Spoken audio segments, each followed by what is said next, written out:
Meus irmãos, a graça e a paz do Senhor a todos.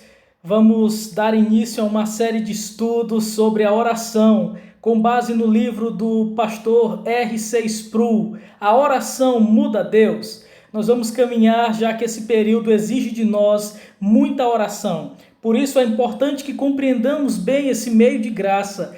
E eu já quero lhe chamar para o primeiro capítulo desse livro tão belo. O primeiro capítulo é O Lugar da Oração. Qual é o lugar da oração na sua vida? Qual a importância da oração para você, meu irmão? Qual é o momento que você tem se dedicado a esse meio de graça? Será que nós estamos fazendo bom uso da oração, desse presente que Deus nos deu para dialogar com Ele sempre que precisarmos, sempre que quisermos exaltá-lo, engrandecê-lo, adorá-lo? Ou você pensava que a oração é somente para pedir? É somente para quando a coisa estiver apertada? Você verá nessa série de estudos que a oração tem um lugar muito importante nas nossas vidas. Primeiro, vamos falar de vida cristã. Meus irmãos, algumas pessoas pensam que oração tem lugar específico, tem hora específica, tem forma específica. Tem gente que acha que oração é só na igreja, tem gente que pensa que oração é só entre os irmãos e que não pode orar em qualquer lugar com os olhos abertos. Algumas pessoas pensam assim, mas na verdade a oração transcende as barreiras geográficas. A oração, meus irmãos, pode ser feita em qualquer lugar. E para desenvolvermos melhor isso, irmãos, vamos falar sobre vida cristã. A vida cristã, ela vai nos ajudar a entender como é que funciona a ideia da oração. E vamos começar com o primeiro ponto, que diz assim: qual o alvo da vida cristã? Você sabe qual é o alvo da sua vida cristã? Você sabe por que você é cristão?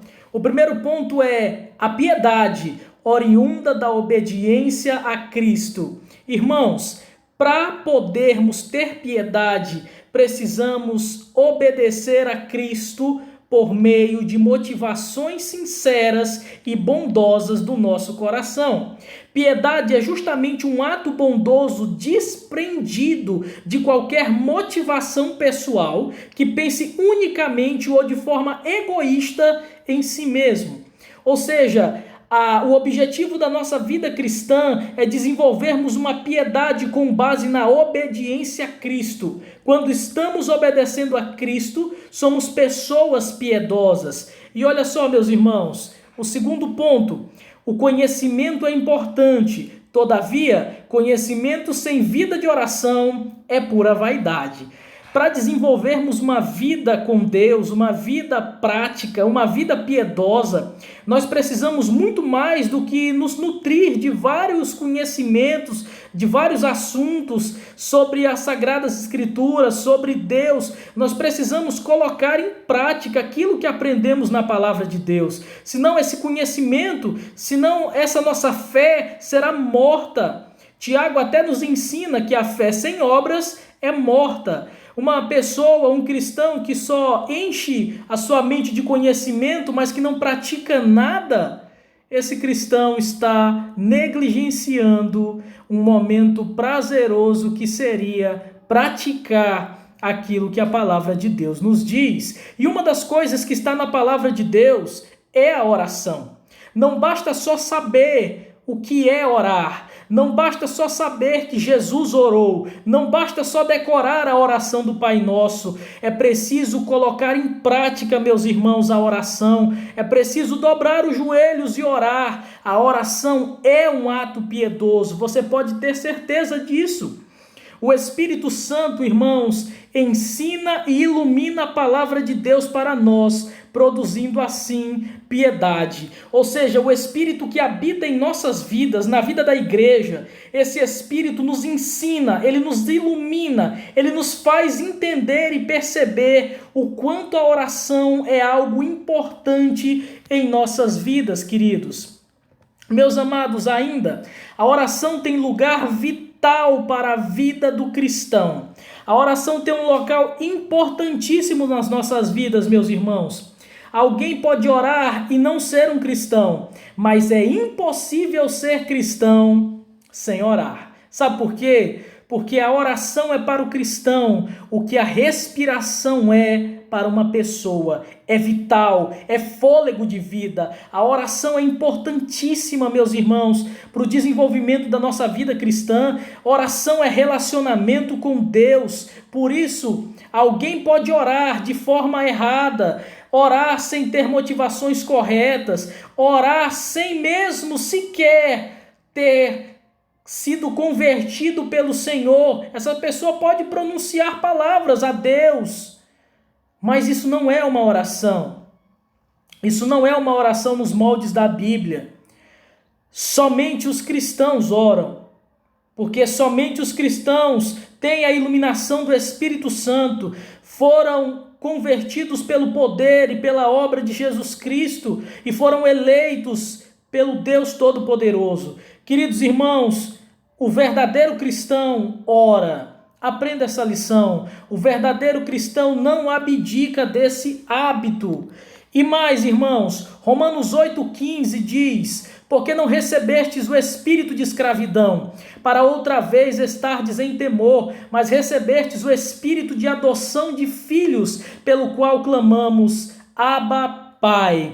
Olha só, meus irmãos, nós não recebemos espírito de escravidão, nós não estamos presos, amarrados, ou seja, nós também não recebemos o espírito de escravidão para estarmos em temor, para vivermos temerosos, com medo, angustiados, não. Nós recebemos o espírito de adoção de filhos, pelo qual clamamos, Abba, Pai. Ou seja, por causa do sacrifício de Jesus Cristo, nós somos agora considerados filhos de Deus e podemos clamar, Paizinho, Abba, Pai, meu Pai Todo-Poderoso. Isso é orar, é clamar a Deus, é pedir ao Pai, é suplicar a graça de Deus. E você não pode abrir mão desse meio de graça tão maravilhoso.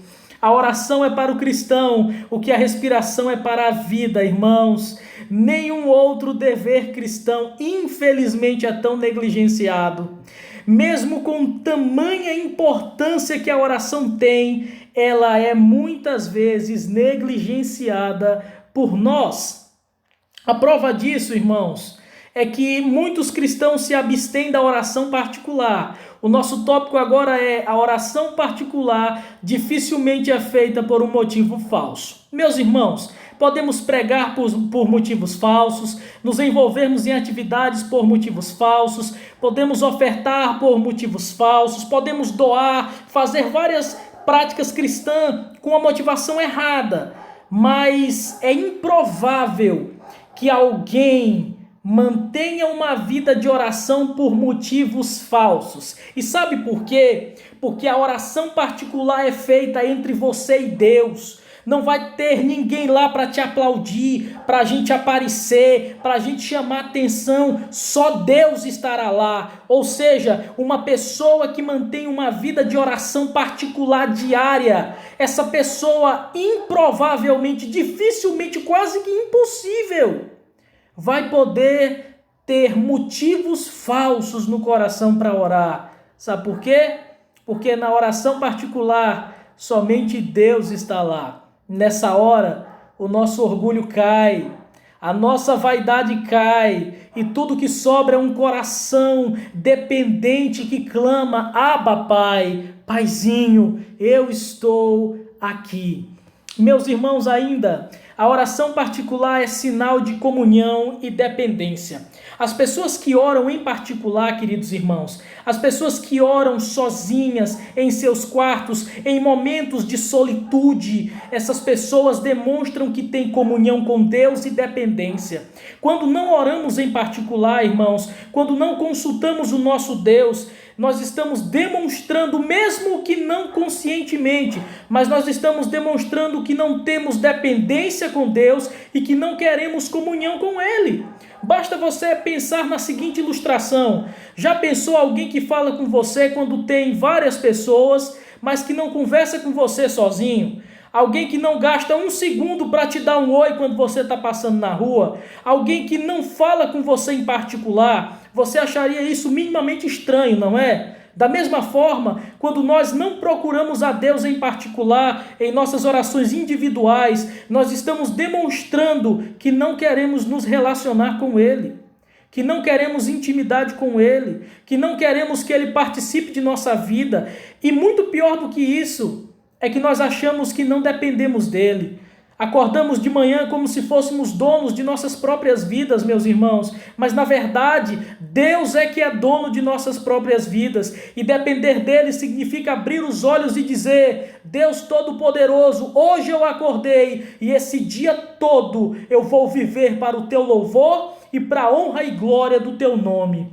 Meus queridos irmãos, o que leva alguém a deixar de orar? O que leva uma pessoa a não querer orar no particular? Por que as pessoas negligenciam a oração? A primeira razão é por causa do pecado, irmãos. O pecado que ainda habita em nós. Os nossos pecados nos distanciam de Deus, irmãos. Sabe por que é que às vezes a gente não quer orar? Porque a nossa vida está tão cheia de pecado, a gente está tão independente, a gente está vivendo tão ao nosso bel prazer, a nossa própria satisfação, que muitas vezes, em alguns casos, temos vergonha de nos dirigir a Deus, porque sabemos que estamos no erro, porque sabemos que estamos na falha, porque sabemos que Deus não está se agradando de nós, e por isso nós fugimos da presença dele, como uma criança que depois de cometer algo errado, corre para debaixo da cama, com medo de seu pai, como Adão e Eva que depois que pecaram, vestiram vestes, pegaram vestes animais de figueiras, de folhas, pegaram folhas, cobriram seu corpo para se esconderem de Deus. Muitas vezes nós estamos nos escondendo de Deus por causa dos nossos pecados. E quando nós não procuramos a Deus na oração particular, é possível que o motivo seja os nossos pecados. Mas não faça isso. Se confessarmos os nossos pecados, Ele é fiel e justo para nos perdoar de todo o pecado. Meus irmãos, a falta de entendimento também nos leva a negligenciar a prática da oração. Às vezes nós não percebemos o quanto esse meio de graça traz benefícios para a nossa vida. A oração é um ato espetacular, queridos, grandioso. Para vocês terem uma ideia, em Filipenses capítulo 4 diz que se nós orarmos a Deus, a paz que excede todo o entendimento guardará o nosso coração e a nossa mente contra a ansiedade, a inquietação, a desconfiança. Então muitas pessoas não estão indo ao remédio necessário para esses momentos de inquietação que nós estamos vivendo, que é a oração. É bem verdade que muitas pessoas não oram por pura preguiça. A oração, como todos os meios de crescimento para o cristão, exige trabalho, exige esforço, disposição e tempo. Meus irmãos, é como se você estivesse na academia. Você precisa tirar um tempo para ir, você precisa se esforçar e você precisa no dia seguinte voltar para que os resultados possam aparecer. Ninguém tem resultados indo para a academia um dia e faltando o resto da semana. Os resultados aparecem quando nós mantemos a disciplina. E a oração é uma disciplina espiritual. Quando nós oramos, os resultados em nossas vidas acontecem. A oração, será que muda Deus? Eu garanto a você que a disciplina na oração vai mudar o seu coração, vai mudar a sua vida, vai trazer novidade à sua casa. Pode ter certeza disso.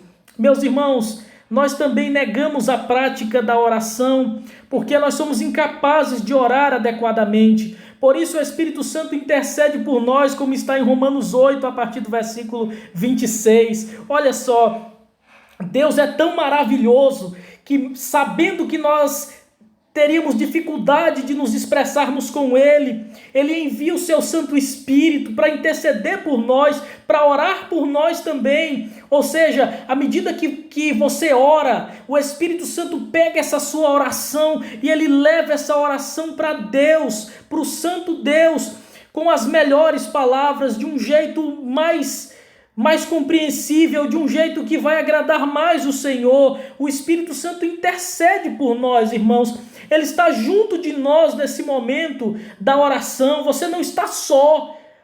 Isso já é o motivo para orar. Toda vez que você ora, o Espírito Santo está com você. É por isso que a gente fica mais forte, os nossos pensamentos melhoram, o nosso coração se aquieta, porque onde a presença de Deus está, o medo cai por terra. Louvado seja o nome do Senhor. Meus irmãos, ainda, a negligência na oração é uma das principais causas da estagnação na vida cristã. Ou seja, muitas vezes, irmãos, a nossa vida cristã parou, sabe?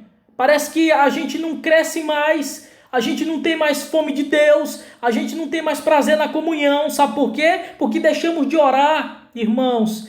Em Lucas capítulo 22, versículos de 39 a 62, temos um exemplo disso. Você pode acompanhar em sua Bíblia. Também Jesus disse para os discípulos orarem para não caírem em tentação.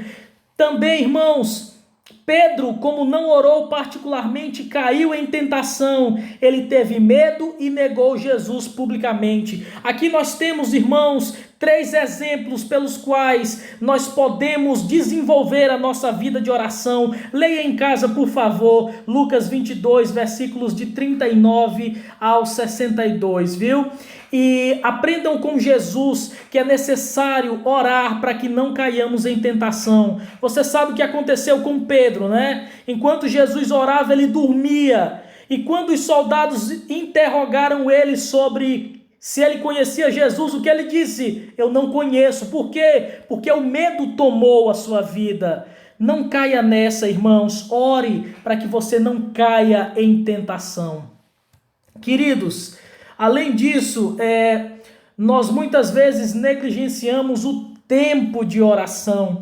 1 Tessalonicenses 5,17 diz: Deus nos manda orar sem cessar. Meus irmãos, isso significa que devemos viver em um contínuo estado de comunhão com o nosso Pai. E você pergunta: eita, mas eu vou viver de olho fechado, de joelho na igreja? Não. Você pode orar em todo e qualquer lugar. Você pode orar em todo o tempo. Quando você estiver indo para o trabalho, diga: Senhor, proteja a minha família. Mas nesse dia, quando você estiver no momento da sua refeição, Pai, obrigado por esse alimento. Quando você estiver com sua família, diga: meu Deus, obrigado pela bênção dessa família. Você pode falar com Deus a todo momento, porque Ele é onipresente, Ele está em todos os lugares e Ele pode te escutar onde quer que você esteja, querido irmão. Meus irmãos, a conclusão é a seguinte: a oração, portanto, é central e crucial na vida do cristão. Examinemos melhor esta disciplina cristã vital, porém negligenciada e mal entendida. Queridos irmãos, eu convido vocês a darem valor à oração. Que a oração faça parte da vida de vocês, que a oração seja contínua na vida de vocês, que vocês usem dela ao acordar, ao ir para o trabalho, nas suas refeições, entendendo que ela está nutrindo a sua vida, é como fôlego de vida. A oração sustenta o cristão e por causa da oração nós não caímos em tentação. Vocês lembram da oração que o nosso Senhor Jesus nos ensinou? Nós devemos o quê? Não cair em tentação. E como nós fazemos isso? Orando. Quando nós estamos orando, nós estamos livres e distantes de cairmos em tentações. Mas eu quero fazer um apelo final. É o seguinte: ore, porque orar te aproxima do Criador. Ore, porque você depende de Deus. Ore para que você desenvolva relacionamento com Ele. Ore, porque a única pessoa que você pode contar em um momento como este é Deus, é Jesus, é o Espírito Santo. Ore, mesmo que você esteja sozinho, sem o contato de outras pessoas visíveis, mas você pode ter certeza que quando você ora, o Espírito de Deus está contigo, o Espírito de Deus está te fortalecendo, o Espírito de Deus está operando na sua vida, e por isso, quando você ora, a ansiedade cai, a inquietação cai, e todo o desespero se transforma em contentamento. Por isso, não deixe de orar. Não deixe essa disciplina espiritual, meu irmão. Eu convido você a continuar orando em nome de Jesus. Que Deus abençoe os amados irmãos.